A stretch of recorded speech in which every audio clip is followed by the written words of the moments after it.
Voici Londres. Voici une nouvelle de très grande importance.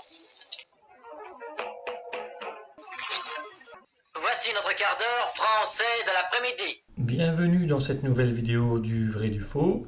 Donc dans la vidéo précédente, nous avons vu que Hitler a eu des propositions pour être vice-chancelier, qu'il a refusé, et nous allons reprendre là. Le 1er septembre 1932, naissance du premier des 6 enfants du couple Goebbels. C'est une fille, elle se nomme Helga Susanne. Le 2 septembre, les 5 criminels de Potempa sont graciés par le président Hindenburg. Donc au lieu d'être condamné à mort, il est prévu qu'il fasse de la prison à vie. Comme vu dans les vidéos précédentes, Hitler, une fois au pouvoir, les fera libérer. Le 2 septembre également, le chancelier von Papen écrit un article pour le Frankfurter Zeitung, où il écrit aux national-socialistes.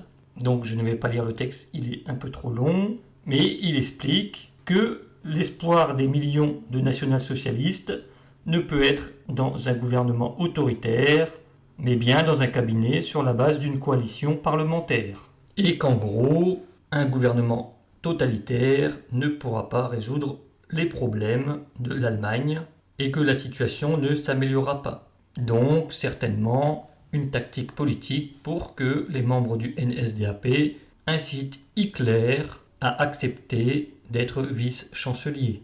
Le 4 septembre, le chancelier von Papen promulgue un décret d'urgence pour la revitalisation de l'économie qui renforce le dispositif adopté le 28 août. 2 200 millions de Reichsmark seront attribués pour créer du travail. De plus, est institué, sur la base du volontariat, un service du travail d'intérêt collectif auquel seront affectés 750 millions de marks. Il y aura 280 000 chômeurs qui participeront à ce programme. Donc, ils travailleront dans des conditions difficiles pour une faible rémunération. Ils sont organisés en formation militaire pour fournir de la main-d'œuvre aux routes, ponts et autres projets d'infrastructure. Nous le verrons par la suite, mais si vous connaissez l'histoire, Hitler utilisera les mêmes méthodes pour le Troisième Reich. Donc encore une fois, Hitler n'a rien inventé, il ne fait que reprendre du vieux, mais il va le développer. Dans la foulée, le président du groupe parlementaire communiste, Ernst Torgler, dépose une motion d'abolition du décret d'urgence pour la revitalisation de l'économie. Hitler donnera l'ordre aux parlementaires du NSDAP de voter pour la motion communiste. Le 5 septembre, à Berlin, une réunion publique organisée par le Stahlhelm, les casques d'acier, rassemble 150 000 anciens combattants. Le 8 septembre, lors d'une réunion des chefs du parti, Hitler rejette une suggestion faite par Gregor Stresser, comme quoi le NSDAP devrait rejoindre un cabinet de coalition, dirigé par von Schleicher.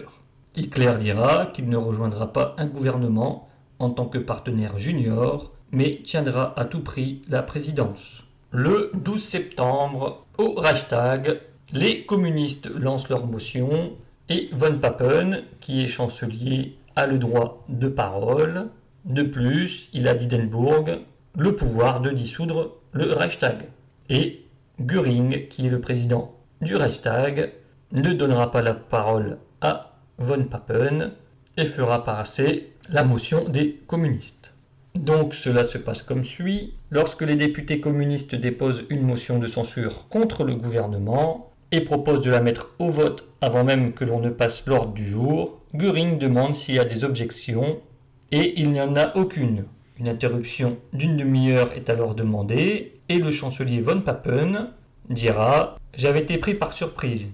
Ayant calculé que les débats sur les propositions que je voulais soumettre dureraient plusieurs jours, je n'avais pas pensé à me munir de l'ordre de dissolution obtenu au préalable, signé du président Hindenburg. J'ai donc envoyé un messager à la chancellerie sans délai, et il est revenu avec le précieux document au moment où les députés se rassemblaient. Lorsque la session a repris, je me suis présenté avec sous le bras la fameuse serviette rouge utilisés pour ce genre de document.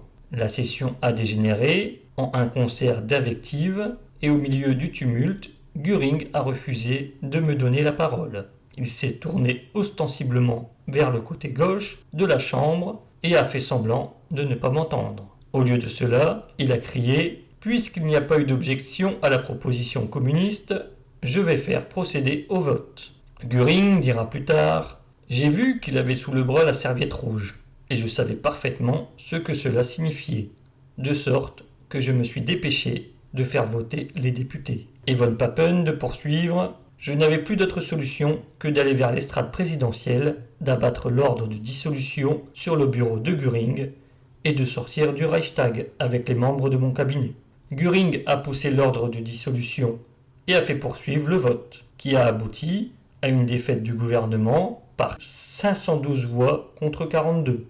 Après quoi, il a lu l'ordre de dissolution en la déclarant invalide, puisqu'il était signé d'un ministre qui venait d'être congédié par les représentants du peuple. Le président Hindenburg maintiendra la dissolution du Reichstag. C'est la 5e pour cette année 1932. Les élections sont prévues pour le 6 novembre. Ce que le NSDAP espérait, parce qu'il pense obtenir plus de sièges avec de nouvelles élections. Donc cela a juste démontré que le gouvernement von Papen n'avait aucun soutien au sein du Parlement allemand. Le soir même, le chancelier von Papen annonce que dans l'intérêt national, lui-même et son gouvernement poursuivent leur travail indépendamment des partis. Le 13 septembre, protestation des syndicats contre la politique de von Papen. Des grèves éclatent un peu partout. Hitler nomme von Epp patron de l'office politique du NSDAP. 14 septembre, l'Allemagne quitte la conférence sur le désarmement de Genève. Constantin von Neurath, qui est le représentant allemand à la conférence, dira « La conférence du désarmement a été créée par la Société des Nations dans le but de provoquer le désarmement de toutes les nations, qui est prévu à l'article 8 comme équivalent du désarmement allemand, qui avait déjà été effectué. Les négociations au cours de cette conférence du désarmement a cependant été suspendues peu de temps après, malgré les objections des représentants allemands. Les négociations précédentes et cet ajournement ont clairement montré, même à cette époque, que les États qui n'avaient pas désarmé n'étaient pas prêts à procéder à leur propre désarmement, conformément aux normes et méthodes appliquées au désarmement précédent de l'Allemagne. Ce fait n'a pas permis à l'Allemagne d'accepter une résolution qui avait été proposée à la conférence du désarmement, à l'époque reconnue. Comme dit dans les vidéos précédentes, cela remet en jeu le traité de Versailles, ce que Hitler fera lorsqu'il prendra le pouvoir. Dès que les gens diront « Hitler enfreint les règles du traité de Versailles », lui-même rétorquera que ce n'est pas lui qui a commencé, que c'est les nations qui n'ont pas appliqué le traité de Versailles. Pourquoi l'Allemagne devrait-elle l'appliquer ? Le 16 septembre, les industriels exigent l'interdiction des organisations syndicales d'obédience communiste qui mobilisent les grèves contre le plan von Papen. Pour cette fin septembre, début octobre, le nombre de chômeurs en Allemagne est de 5 102 000. Légère baisse de chômeurs en Allemagne. Pour ce mois de septembre, Goebbels nous parlera, comme vous pouvez le deviner, de la naissance de sa fille.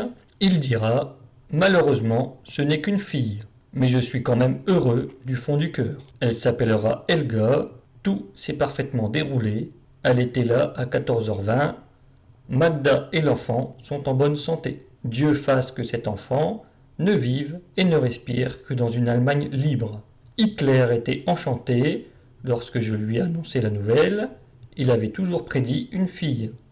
Mais j'avais tellement attendu un garçon que j'ai été déçu. Il est encore bien difficile d'y reconnaître quelque chose, une petite masse rose. Quelle allure aura l'Allemagne lorsque cette jeune dame va trouver son homme ?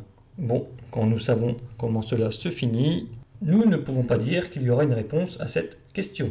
Il dira également que Harald, le premier garçon de Magda, est tout fier, qu'il y a des montagnes de fleurs à l'hôpital et que tout le monde est content et enthousiaste pour la naissance. Goebbels de rajouter « Dommage que ce ne soit pas un garçon ». Goebbels nous parle également du rassemblement des Stahlhelm. Il dit que le parti du NSDAP discute avec le Stahlhelm, mais qu'ils ne se comprennent pas. Il dit que Hindenburg doit partir, mais Stresser est contre, et Stresser rajoute justement qu'il faut une coalition avec Schleicher en tête. Goebbels rajoute que Hitler et Göring sont contre Stresser. Goebbels nous fait savoir également qu'il y a quelque chose qui se fermente dans l'ASA et qu'il faut faire très attention. Il dit que des élections sont inévitables, Hitler est plein de joie combative, très dur contre le programme économique de Stresser et contre sa proposition d'un cabinet Schleicher. Hitler, chancelier du Reich, c'est dorénavant une question d'honneur. Goebbels nous parle forcément du problème au Reichstag avec von Papen et il dit qu'une fois Hitler au courant, Hitler est transporté de joie et Goebbels rajoute une intervention digne de Napoléon. Une fois encore, sa décision a été claire et nette. Donc, encore une fois, le NSDAP voulait une dissolution du Reichstag pour essayer de rafler encore plus de sièges. Goebbels dira sur Göring « Il a bien mené son affaire. À vrai dire, quelques petites fautes tactiques et un peu de nervosité, mais cela arrive toujours. » Goebbels nous dira également qu'il est malade et qu'il n'a pas de patience avec la petite, et il dira également qu'il aime profondément Magda et déjà un petit peu la petite. Par la suite, il nous dit qu'il part en Autriche avec Schaub et qu'il prépare l'hébergement d'Hitler qui va venir lundi sur la tombe de Geli. Goebbels rajoute qu'il va à la maison de Hitler et il dit que tout est propre, mais très autrichien. De plus, Goebbels est toujours malade et il se plaint de passer des nuits épouvantables, pleines de cauchemars dus aux fièvres. Il rajoute que en Autriche, les rues sont pleines de monde, que tout le monde acclame Hitler, que la foule forme des haies, et il dit que Madame Robal se cramponne à sa manche. La bonne dame vient me rendre visite à mon hôtel et elle pleure à fendre l'âme. Je la console comme je peux, cela fait précisément 1 an. Donc on parle bien des 1 an de la date anniversaire de la mort de Geli. Il dit qu'une fois de retour à Berlin, le journal Vorwärts s'attaque personnellement à lui et il dit qu'il a trouvé la parade pour le contrer. Il appelle au boycott de la presse bourgeoise nationale. De plus, à partir d'octobre, il précise que Landgrif aura 2 éditions quotidiennes, une à midi et une le soir. Il rajoute, pour finir pour ce mois de septembre, Magda rayonne de beauté. Nous bavardons en tête-à-tête à la maison, jusque tard dans la nuit. Elle est aussi intelligente que belle. Elle idolâtre Helga. Donc voilà, cette vidéo est terminée.